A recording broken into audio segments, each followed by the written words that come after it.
الشیطان الرجیم بسم اللہ الرحمن الرحیم الحمدللہ رب العالمین الصلاۃ والسلام علی سید الانبیاء والمرسلین ابی القاسم محمد اللہم صلی علی محمد وآل محمد وآل بیتہ الطیبین الطاہرین اما بعد فقد قال رسول اللہ صلی اللہ علیہ وآلہ وسلم خیر النساء العالمین اربعون مریم بنت عمران و خدیجہ بنت خویلد و فاطمہ بنت محمد و آسیہ بنت مزاحم۔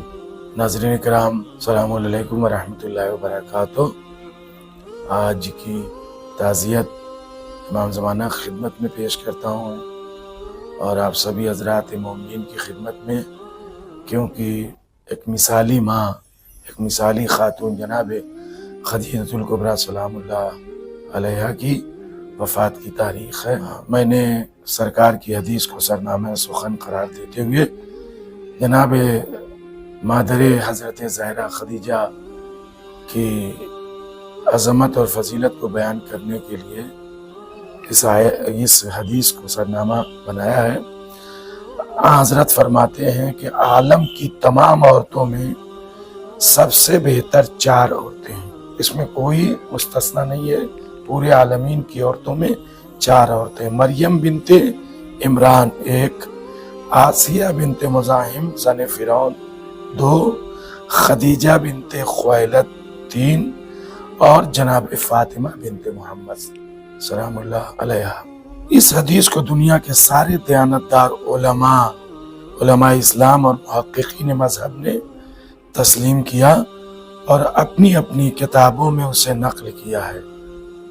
صاحب استیاب نے اس حدیث کو استیاب کے اندر 8 طریقوں سے نقل کیا ہے۔ اگر کسی کو حدیث کے مضمون پر اعتراض ہو تو اس کو آج نہیں محشر میں پیشگاہ نبوت سے جواب ملنے کی توقع رکھنی چاہیے۔ اہم حدیث ہے۔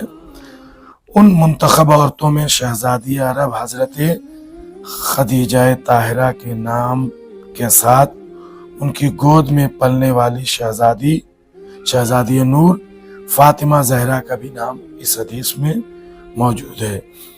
پوری نسل انسانی میں 4 عورتوں کا انتخاب کیا گیا ہے۔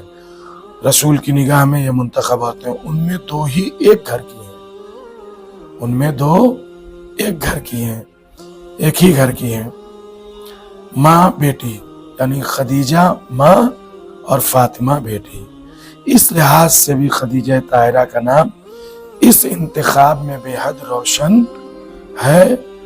اگر شہزادی خدیجہ اس بات پر فخر کریں تو ان کو حق حاصل ہے کہ اس کا جواب نہ جناب مریم کے پاس ہے اور نہ جناب آسیہ کے پاس ہے۔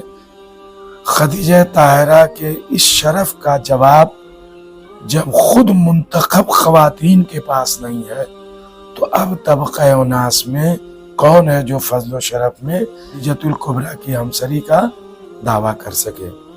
یعنی جناب فاطمہ بھی ایک اعلیٰ نمونہ ہے، خاتون جنت ہیں، اور ساری خواتین دنیا میں وہ منتخب ہیں، اور جناب خدیجۃ الکبریٰ اس کی توقع رسول سے تو کی ہی نہیں جا سکتی، کیونکہ نبی نے اس میں کوئی گنجائش ہی نہیں چھوڑی۔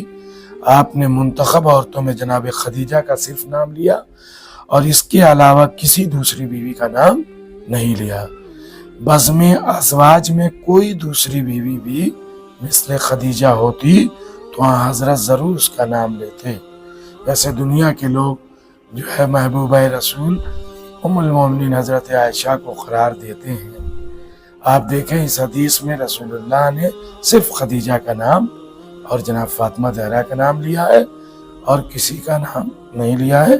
ظاہر خدیجہ جو ہے وہ بیوی ہے اور اسی بیوی کی شہزادی نور جناب فاطمہ ہے۔ فیصلہ آسان ہے، دوسری کوئی بیوی ایسی تھی ہی نہیں۔ جناب خدیجہ اس لیے بھی مثالی خاتون ہے کہ آپ کے اندر وہ تمام محاسن اخلاق موجود تھے جو کسی عظیم و کامل انسان کے لیے ضروری ہوتے ہیں۔ آپ فرماتے ہیں کہ مجھے فخر ہے کہ شادی سے قبل بھی شہزادی خدیجہ کی زندگی معیاری تھی اور وہ اس زمانے میں بھی ایک مثالی خاتون ہیں۔ ان کا اخلاق تب بھی بہت بلند تھا، ان کے قریب سے جاہلی دور کو گزرنے کی جرأت نہ ہو سکی۔ وہ غربا پرور ہمیشہ رہیں، تب بھی ان کے دل میں بیواؤں یتیموں کا درد موجود تھا، صلہ رحمی کی ہمیشہ سے خوگر رہیں، سدا انسانیت کے اعلیٰ قدروں کی علمبردار بنی رہیں۔ ان کی چوکھٹ پر فقیروں کو کھانا ملتا، مسافروں کو سواری ملتی اور حاجت مندوں کی مرادیں پوری ہوتی۔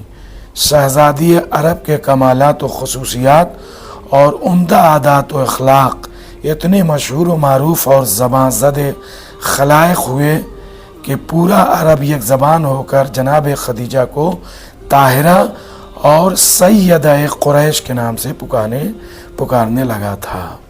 یہ دو لقب آپ کے بہت مشہور ہیں۔